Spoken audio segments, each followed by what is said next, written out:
Assalamualaikum warahmatullahi wabarakatuh. Perkenalkan, nama saya Hartolia Jakasuma dari Akuntansi Perpajakan kelas 5B.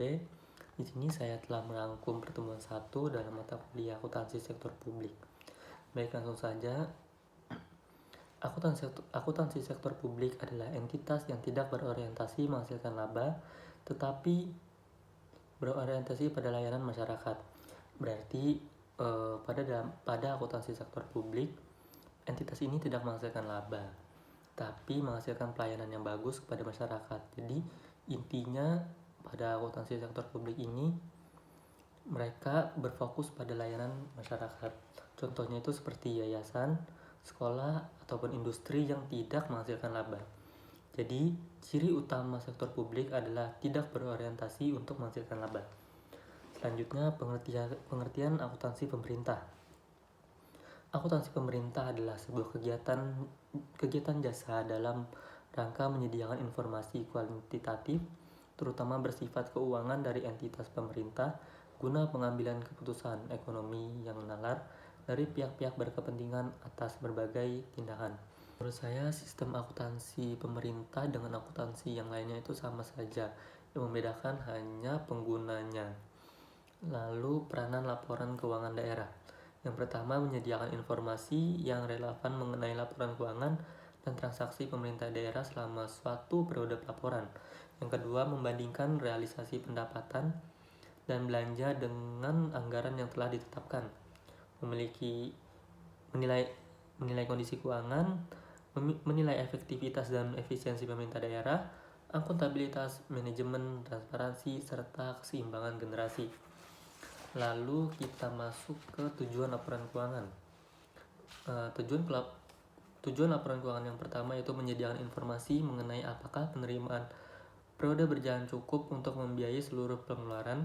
Yang kedua, menyediakan informasi mengenai bagaimana pemerintah daerah mendanai seluruh kegiatan. Jadi intinya tujuan laporan keuangan adalah memberikan informasi dari berbagai aspek kebutuhan. Laporan keuangan pemerintah, laporan keuangan yang lain itu semuanya sama, yang bertujuan untuk memberikan informasi dari berbagai aspek kebutuhan sesuai dengan penggunanya. Lalu siapa saja sih pengguna dan kebutuhan informasi laporan keuangan pemerintah? Yang pertama yaitu masyarakat, yang kedua wakil rakyat, lembaga pengawas, dan lembaga pemeriksa. Yang ketiga yaitu pihak yang memberi atau berperan dalam proses donasi, investasi, dan pinjaman. Dan yang keempat yaitu pemerintah. Lalu apa saja sih jenis dan bentuk laporan keuangan? Jenis dan bentuk laporan keuangan ada 7. Yang pertama itu laporan realisasi anggaran. Yang kedua laporan perubahan saldo anggaran lebih. Yang ketiga laporan operasional. Yang keempat laporan perubahan ekuitas. Yang kelima neraca. Yang keenam laporan arus kas. Dan yang terakhir catatan atas laporan keuangan. Baik, lalu kita masuk ke alur penyusunan laporan keuangan. Alur penyusunan laporan keuangan sama seperti laporan keuangan lain-lainnya. Yang pertama itu penjurnalan anggaran, yang kedua analisis dan penjurnalan transaksi, yang ketiga penyesuaian akhir tahun, yang keempat posting, lalu peringkasan, yang keenam penyusunan laporan keuangan, yang ketujuh jurnal penutup, lalu yang terakhir penyusunan neraca saldo setelah penutupan.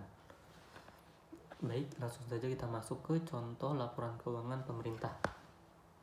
Baik, di sini saya sedikit menjelaskan tentang laporan realisasi anggaran pendapatan dan belanja pemerintah Provinsi Lampung pada tahun 2023 yang telah diaudit.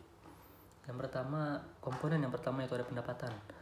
Yang pertama pendapatan, ada pendapatan asli daerah yang komponennya itu pendapatan pajak daerah, pendapatan retribusi daerah, pendapatan hasil pengelolaan kekayaan daerah yang dipisahkan, lain-lain pendapatan daerah yang sah.